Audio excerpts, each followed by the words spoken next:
कि अब आतिशी जी और उनकी टीम किसको ब्लेम करेंगे। इस पूरे जो कला है, जो महारत इनकी है कि अपना काम तो करो नहीं, औरों को ब्लेम करते रहो। जो खेल उन्होंने 10 साल से खेला है और जो खिलवाड़ दिल्ली के लोगों के साथ हुआ है वो अभी भी चल रहा है। अब किसकी गलती है? अब यूपी की गलती है। जब बाढ़ की वजह से इतने स्टूडेंट्स मरे थे, किसकी गलती थी? उसमें तो ब्यूरोक्रेट्स की गलती थी, नौकरशाह की गलती थी, एलजी साहब की गलती थी। उससे पहले आपको याद होगा जल संकट था। जल संकट में किसकी गलती थी? उसमें भी और प्रदेशों की गलती थी, क्योंकि हरियाणा पानी उनको नहीं दे रहा था। अब जब हम देख रहे हैं हालात इतने खराब हो रहे हैं, अच्छा एक तरफ तो कह रही है कि सारा काम हो रहा है, लेकिन काम कहाँ हो रहा है? काम कहाँ दिख रहा है?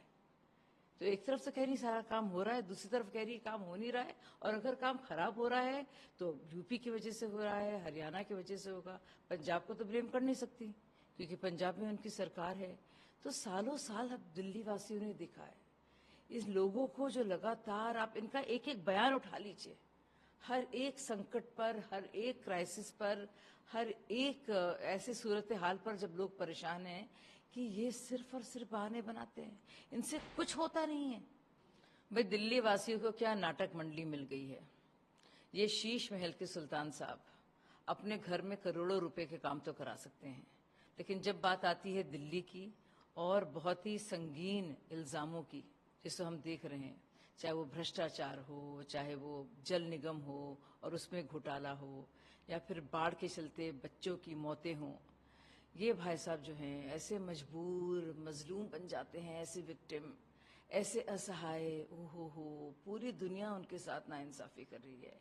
चाहे वो चीफ सेक्रेटरी हो, चाहे वो पुलिस कमिश्नर हो, चाहे वो नजीब जंग जो पहले आए हुए थे लेफ्टिनेंट जनरल, फिर अनिल बैजल जी जो दूसरे लेफ्टिनेंट जनरल थे, या फिर अभी जो प्रेजेंट एलजी हैं, सारे के सारे नौकरशाह उनके खिलाफ हैं, सब खिलाफ हैं उनके।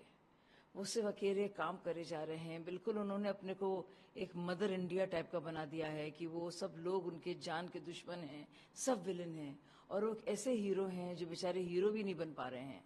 तो मुझे लगता है कि इतने झूठ, इतने फरेब ना बोले, लोग कितना सुनेंगे?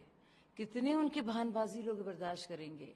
एक बहाना, दो बहाना, इस पर दोष मढ़ना, उस पर दोष मढ़ना, पूरी दुनिया गलत है, ये सही है, सबकी सब बिल्कुल नाकारे हैं, सबकी सब बल्कि विलेन हैं। ये एक संत बन के घूम रहे हैं बेचारे, और अपनी लुटिया साथ लेकर, धोती बांधकर, और सब लोग उन पर पत्थर मान रहे हैं। ये कौन यकीन करेगा? भाई सवाल ये है, खुद गोपाल राय क्या करते रहे हैं? क्यों बैठे हैं उस पद पर? क्यों मंत्री बने हुए पर्यावरण के, जब पर्यावरण का उन्होंने बुरा हाल कर रखा है? दिल्ली की आबो हवा आप देखिए, अब देखिए लोग कैसे खास रहे हैं, कैसे बीमारियां लगातार बढ़ रही हैं, कैसे कंजेशन के चलते लोग इतने ज्यादा परेशान हाल हैं। आप देखिए लगातार जो संकट बढ़ता जा रहा है। आप यमुना प्रदूषण देखिए, जो सेस मिलता है, जो कर मिलता है, वो 1000 करोड़ के बराबर है। वो कहाँ गया वो पैसा? उसका जवाब दें, जवाब दें। और क्या हुआ वो स्मोक टावर्स का? चल रहे हैं वो, जो 40-40 करोड़ रुपए में खर्च करे थे, उनका क्या हुआ?